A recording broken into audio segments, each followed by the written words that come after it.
बिहार में मैं पहला व्यक्ति हूं सामाजिक राजनीतिक जीवन में जो खुलेआम पहले दिन से, मैं 5 मई 2021 से लगातार ये कह रहा हूं कि शराबबंदी बिल्कुल बिहार में फेल है, इसको हटाया जाना चाहिए, वोट मिले या न मिले।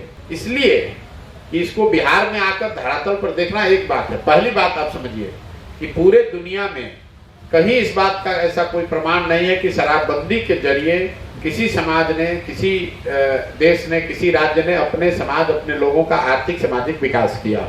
तो अगर इतनी ही अच्छी बात है शराबबंदी, इसके इतने फायदे हैं, तो दुनिया में हर आदमी इसका प्रयास करता।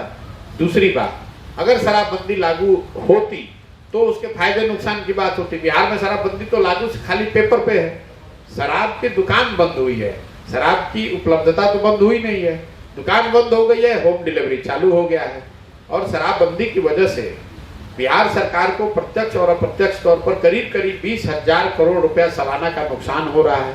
और ये पैसा जा रहा है शराब के माफिया और जो सरकारी तंत्र में भ्रष्ट पदाधिकारी हैं, पुलिस वाले हैं, उनके हाथ में। तो आपको शराबबंदी लागू नहीं है, उसका कोई फायदा है नहीं, 20,000 करोड़ का नुकसान अलग हो रहा है, पूरा प्रशासन पंगु बन गया है। और जो नए लड़के हैं जिनको पढ़ाई लिखाई और रोजगार करना चाहिए, उसमें एक बड़ी संख्या में लोग शराब के कारोबार में जुड़ गए हैं, अलग अलग तरह का नशा कर रहे हैं। जहां तक महिलाओं का सवाल है, लोग कहते हैं कि इससे महिलाएं बहुत खुश है।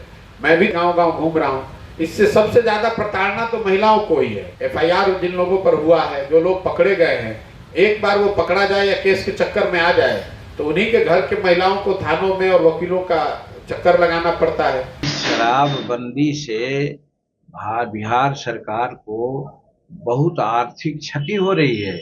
ये भी नीतीश कुमार को सोचना चाहिए, किस लिए कि शराबबंदी तो हो पा नहीं रही है, यहाँ होम डिलीवरी हो रहा है और शराब बाहर से आ रहे हैं, महंगी शराब आ रही है, तो जनता का पैसा तो बाहर जा रहा है। इस चीज को नीतीश कुमार को कर्व करना चाहिए, इसके लिए समीक्षा करना चाहिए कि अब वक्त आ गया है कि शराबबंदी कानून की समीक्षा व्यापक पैमाने पे विस्तृत रूप से होने की आवश्यकता है, जहां हम लोग को आकलन करना चाहिए कि क्या हमको मिला, यानी बिहार के जनता को क्या मिला, चाहे किसी तरह का लाभ का जब हम बोलते हैं तो स्वास्थ्य पे क्या असर पड़ा, आर्थिक स्थिति क्या हुई, बिहार के राजस्व पे कितना घाटा हुआ, तमाम बिंदुओं पे जब समीक्षा होती है तो उस पर चर्चा करने के लिए मैंने बड़ी ही जो है ईमानदारी से और विनम्रतापूर्वक आदरणीय मुख्यमंत्री जी से मैंने आग्रह किया। और बहुत सारे ऐसे चीज़ हैं, उसके निगेटिव चीज़ भी हैं, बहुत सारे नुकसान भी हुए हैं, राजस्व का नुकसान हुआ है, लोग आज ड्रग्स के प्रति ज़्यादा जो है दिख रहा है, जो सदन में भी कई बार चर्चा के दरमियान मिला।